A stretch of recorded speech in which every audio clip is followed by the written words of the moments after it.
This is LBC News. Good afternoon, Jim Diamonds, live across the UK. It's Monday and worrying times for those working at Wilko. The G&B union saying redundancy is now likely for all 12,500 workers. Here's a quote from the G&B National Officer Nadine Houghton, who says Wilko was far more than a brand, a retailer of the products it sold. It was the thousands of loyal team members now facing an uncertain future. This isn't a tragedy without cause. She says money was siphoned out of the business for dividends. Warnings about what needed to be done to save the business were not heeded, and advice around what the business should do to thrive was not listened to. No worker caused the downfall of Wilko, she says, but they will be the ones who suffer as the owners get off scot-free. Well, the national officer at the GMB certainly not holding back in her views. Let's bring in and speak live on LBC News to Professor Nancy Puccinelli, Retail Lab Director and Professor of Marketing at the University of Bath. Good afternoon to you. Good afternoon. Thanks, Jim. Not at all. I mean, you heard the quote there from the GMB national officer. The workers clearly aren't to blame, but were the warnings, the red flags, as it were, not seen in advance? Yeah, I mean, it's hard to imagine that Wilko management wasn't asleep at the wheel. If you look at a company, the firm continued to charge for shipping regardless of basket size. They never entertained click and collect. And here they are in these high street locations where there's no parking.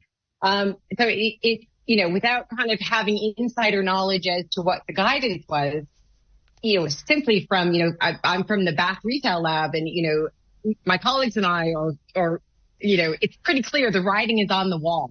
And they chose to ignore it. And yes, this business about the dividends, oh gosh, that's just, just seems terrible if I'm honest. But, what can you tell us? It's capitalism. What can you tell us about the dividends? What do you know?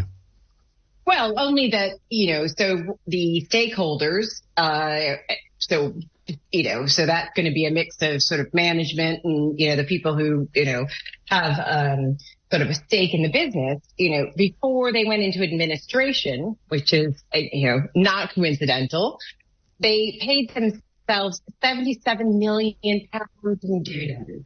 And then, filed for bankruptcy, right? So then those dividends aren't accessible, right? So now you've got these creditors who are, grasping at pennies in the pound to, sort of recover what they've lost. And it seems that those pennies, they might get, 3 pence, per pound, but apparently that's more than they get if they, if some of the stores were acquired. And so that's what's getting in the way of, deals like the Putnam deal. Yeah, I mean, we're not really privy to that, but why do you think it's been so hard to find any organisation or business that could fill the gap? Well, I think it's right there, right, is kind of the greed component, right? That here, sadly, this kind of story of greed is going to be sort of paid for by consumers and by Wilko employees.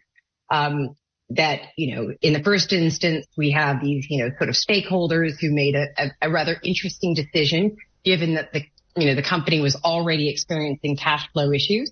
It's, arguably you maybe can't blame the creditors, but it does seem quite tragic, not just for the employees, but for these kind of high streets that are already struggling. And, as they kind of shutter those businesses, you've got pressure on the local authority to keep up the buildings sometimes. And in turn, they can be, kind of targets for crime, right? So then suddenly neighboring businesses are, struggling with things like shoplifting and so forth. Thank you for joining me live, Professor Nancy Puccinelli, Retail Lab Director and Professor of Marketing at the University of Bath. Where the news never stops.